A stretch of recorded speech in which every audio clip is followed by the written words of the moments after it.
Les témoignages sélectionnés ont été classés selon les catégories de maladies. Plusieurs personnes sont délivrées de faux Saint-Esprit, d'esprits de Sangoma, ainsi que de divers autres mauvais esprits. Un enfant qui est né avec la langue liée et qui attendait une chirurgie se met à parler. Sa mère est étonnée. Elle vérifie et constate que l'enfant n'a plus la langue liée. C'est comme si la langue de l'enfant n'avait jamais été liée. La foi d'une jeune femme du nom de Roufarou, en dépression depuis des années, est exemplaire. Nuit et jour, c'était la souffrance et l'insomnie. Elle ne savait quoi faire, elle ne dormait pas. Le jour et la nuit, c'était l'enfer. Elle souffrait au point qu'elle pouvait voir des serpents et des êtres étranges dans la journée, les yeux ouverts.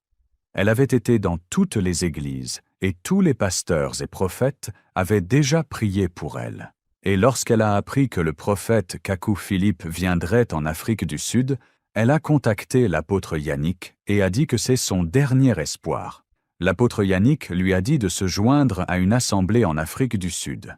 Elle a refusé catégoriquement, disant qu'elle a déjà été dans toutes les églises et que tous les pasteurs et prophètes avaient déjà prié pour elle, et que cela n'avait rien changé, et que c'est le prophète qu'elle voulait, rien d'autre. Les exhortations de l'apôtre Yannick n'ont rien changé. Et donc, depuis le mois de janvier 2025, elle comptait les jours, attendant l'arrivée du prophète Kakou Philippe en Afrique du Sud. Et lorsque le prophète Kakou Philippe est arrivé le 6 mars, elle était au lieu de la réunion. Il y avait un grand monde, mais elle a tout fait pour être dans la ligne de prière. Le prophète prenait 10 femmes, puis 10 hommes à tour de rôle. C'était vraiment difficile à cause de la grande affluence, mais cette jeune femme avait lutté de toutes ses forces pour accéder au prophète. Mais vers 17 heures, au moment où c'était son tour de passer, le prophète a dit que c'en était fini pour ce jour et qu'il était très fatigué et qu'il ne pouvait plus prendre personne. Alors elle a pleuré. Elle était triste de devoir passer encore une nuit de tourment.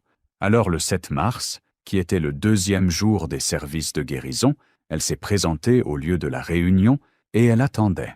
Elle était déterminée à recevoir la prière du prophète. Cependant, face à l'attente, elle insiste malgré les tentatives du service d'ordre pour la retenir, car c'était d'abord le tour des paralytiques et des aveugles et des boiteux.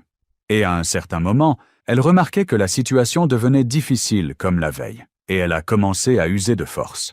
Le service d'ordre voulait s'opposer. Elle a dit non. Elle a forcé et elle est passée devant, et elle est montée sur l'estrade pendant que les fauteuils roulants passaient.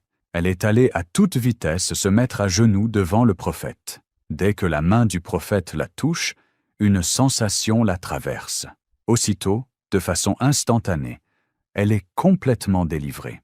Dans son témoignage qu'elle rendra sur cette même estrade, elle fera allusion à l'aveugle, dans Luc chapitre 18, versets 35 à 43, qui avait pu atteindre le Seigneur Jésus malgré le fait que la foule l'empêchait.